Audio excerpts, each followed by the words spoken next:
Since April 1990, the Hubble Space Telescope has expanded our universe with its never-before-seen views. Hubble's awe-inspiring images have not only helped us to better understand our universe, but redefine the way in which we see it. However, shortly after the telescope's deployment into space, scientists discovered that the bi-stem booms supporting Hubble's solar arrays would periodically shake as a result of the extreme temperature changes that occurred in the space environment. This movement would then jar the telescope, resulting in misalignment with the telescope's target. Goddard Space Flight Center, the NASA center managing the Hubble project, contacted Glenn Research Center to help solve this problem because of Glenn's expertise in materials and environmental space durability.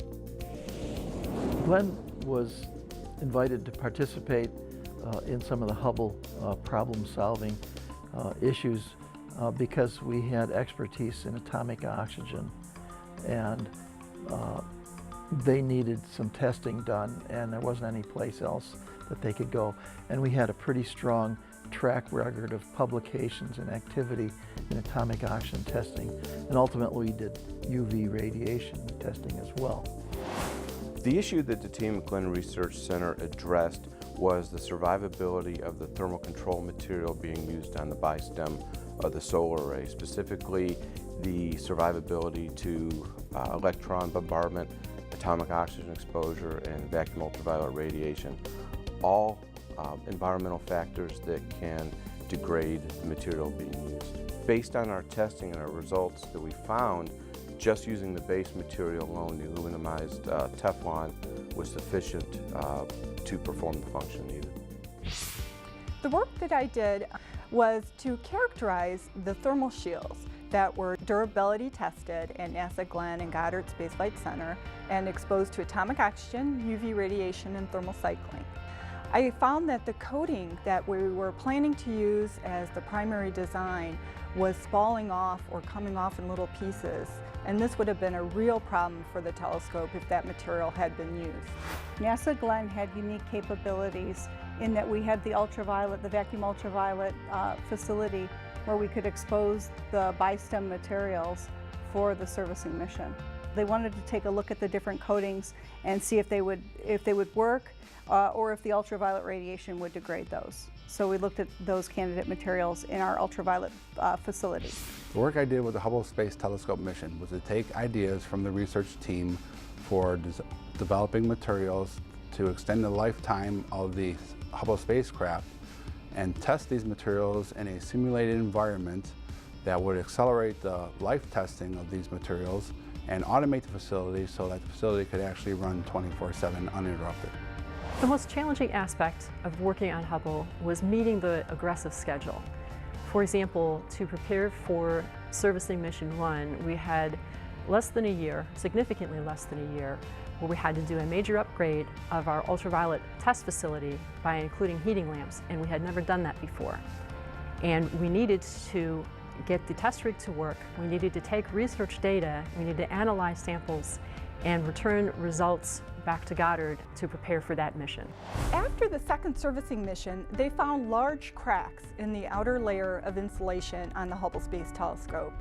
And so Goddard put together a failure review board with some experts from across the country, and they invited 3 members from NASA Glenn, myself, Bruce Banks, and Joyce Dever. So we were part of this Hubble failure review board, and we did 2 different tasks primarily. One was determine how damaged the material is on the telescope, and to come up with a replacement material that they could take up during the next servicing mission. I was brought in as part of the team to try to figure out why this had happened and how we could fix it. My role was to look at some of the high energy radiation to see what was going on. So for instance, was it X-rays? Was it gamma rays? Was it ultraviolet? I looked at all of those in simulating the environment to try to figure out what we could do on Earth that would give us the same kind of degradation that we were seeing in space. What we found was that it was actually a combination of things. It was both the radiation and the thermal cycling, the heating up and cooling down, that if you had either one by itself, you didn't have a lot of damage. But if you had the 2 together, that's when the Teflon multi-layer insulation failed. Additionally, as a result of the failure review board, the team made recommendations for replacement material to be installed during servicing mission 3A. And after servicing mission 3A, I also had the chance to analyze materials that were retrieved during that mission. The work we did was important because we were able to tell Goddard how damaged that MLI installation should be when the astronauts were going to go up and do an EVA, and they used that information to develop the rules that govern what the astronauts do during the EVA. The issue I addressed for servicing mission 4 was the brittleness of a quilted blanket that was on the Hubble Space Telescope. Earlier it had gotten exposed to the environment, so there was a fear that when the astronauts were working on servicing mission 4 that the parts of the blanket would break apart and drift in front of the camera or get into the electronics. So I looked at the material on the ground and used some space environment projections to determine that the blanket would not be brittle for this force servicing mission. People went away feeling pretty comfortable with the recommendation, and it was very defendable to senior management because you considered every issue, every person, and all the materials. So there was not much doubt in anyone's mind that we gave the best recommendation we could. Basically, if you have the opportunity to work with anything for the Hubble Space Telescope, you know, you feel like you played just a small part, but it's just, you know, it's such an accomplishment for NASA. It was a great experience for me.